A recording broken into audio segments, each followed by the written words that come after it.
Posons maintenant une immersion dans un service que vous avez sûrement déjà croisé, la police ferroviaire. Elle officie sur le réseau SNCF, mais aussi sur les RER. Elle est chargée de la sécurité des usagers, mais également de certains contrôles. Mais quels sont exactement les pouvoirs de ces agents armés de la SNCF? C'est un grand angle signé Lucas Tessier et Adrien Lac.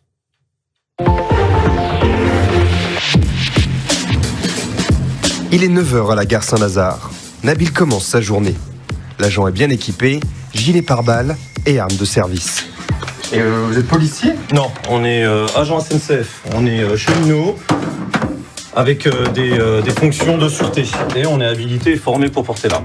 Depuis 23 ans, Nabil fait partie de la sûreté ferroviaire ou SUGE. Avant de sortir en gare, petit briefing d'Éric, le chef de mission.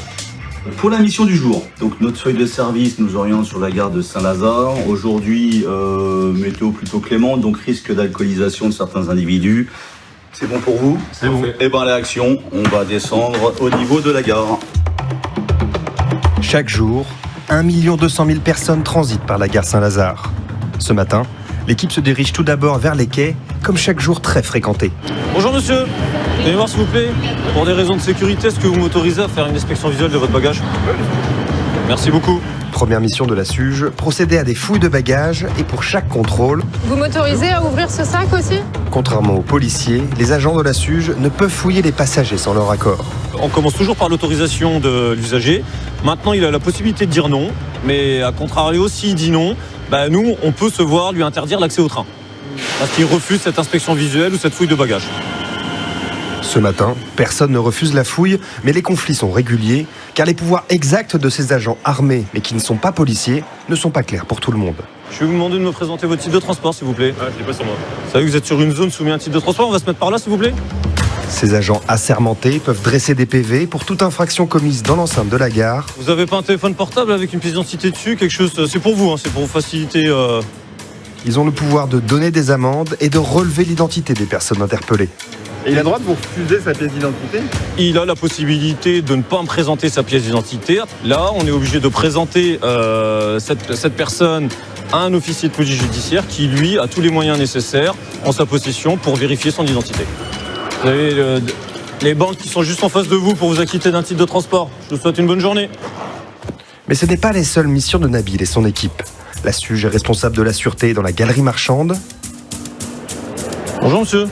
Bonjour. Vous allez bien? Oui, ça va. Je peux savoir ce que vous avez mis dans votre tabac? Même si c'est parfois assez calme.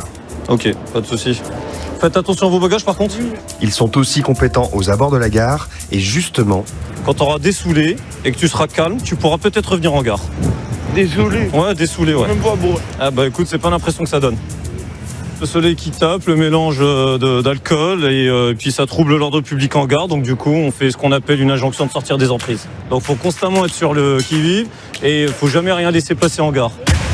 La matinée se termine sans autres incidents majeurs. Pourtant, ces agents peuvent être amenés à intervenir sur des urgences vitales, des risques terroristes. Et pour cela, chaque jeune agent est formé ici, à l'université de la SUGE. À l'issue de 8 mois de formation, ces recrues suivent 15 jours d'habilitation au tir. Donc en fait, tes injonctions, c'est « Monsieur, lâchez votre arme, c'est sûreté ferroviaire, lâchez votre arme ». Tu le fais tout de suite, tes injonctions. Sûreté ferroviaire, Une prérogative qui cependant s'exerce dans un cadre très contraint. Le cadre légal, c'est le cadre de la légitime défense des personnes. Donc on peut sauver un usager d'une attaque qui serait mortelle pour lui-même et on peut également sauver un équipage de l'équipe ou nous-mêmes. Et l'idée d'avoir cette arme à feu, c'est qu'on puisse l'utiliser encore une fois en dernier recours. Ces jeunes recrues, payés minimum 2 700 € bruts par mois en début de carrière, sont entraînés à éviter au maximum les conflits. C'est justement l'exercice du jour dans cette reconstitution de rames de train. On va venir simuler un individu qui va venir troubler fortement l'environnement du voyage. Et l'idée, c'est de résoudre la situation du mieux que vous pouvez avec tous les outils qu'on vous a donnés. Outils opérationnels, la maîtrise de votre cadre légal, mais également tout ce qui est lié à la désescalade. Le premier binôme se lance et approche l'individu. Bonjour monsieur.